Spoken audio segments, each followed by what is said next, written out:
काय मग कधी करतेस लग्न? अगं नाव तर रजिस्टर केलंय ग क्षिप्रा, पण कोणी आवडतच नाहीये. आय नो, आणि म्हणजे मला अशी 8-10 मुलं बघून नाही करायचं यार. म्हणजे I need to see some more options. Of course. हे बघ, आत्ताशी आपण 25च वर्षाचे आहोत. तेच. जुळेल आपलं. मुलं बघता बघता आपण 40शीत आलो. हो ना यार. अगं पण काय होतंय माहितीये का, पत्रिका जुळतीये पण वाईब मॅच नाही होते. एक्झॅक्टली. पण आपल्यापेक्षा मुलांचा पगार जास्त असावा ही अपेक्षा करणं काय चुकीचं आहे? असायलाच हवा तो. हे बघ, अजून 10-15 मुलं बघू, आपलं नक्की जुळेल. आरामात जुळेल. जुळलं का ग तुझं? अगं एक मुलगा आवडला होता मला, पण त्याची उंची जरा कमी आहे ग.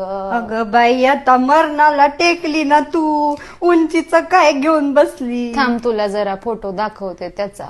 हे बघ, हे बघ. ए, चांगला दिसतोय ग. काय कमवतो किती तो? अगं आता रिटायर झाला ग. पण त्याच्याकडे काहीतरी जमीन जुमला असेलच ना. ते काही मला माहित नाही बाई, ते सगळं तू विचारून घे बरं अगं त्याला. पण तू म्हणते की त्याची उंची जरा कमी आहे ना. कमी आहे, कमी आहे. मग मला असं वाटतंय अजून जरा 10 ऑप्शन्स बघते आणि मग ठरवते. अजून सुद्धा आशा आहे बाई मला. हो, जमेल आपलं. माझं जुळेल जुळेल आपलं, जुळेल.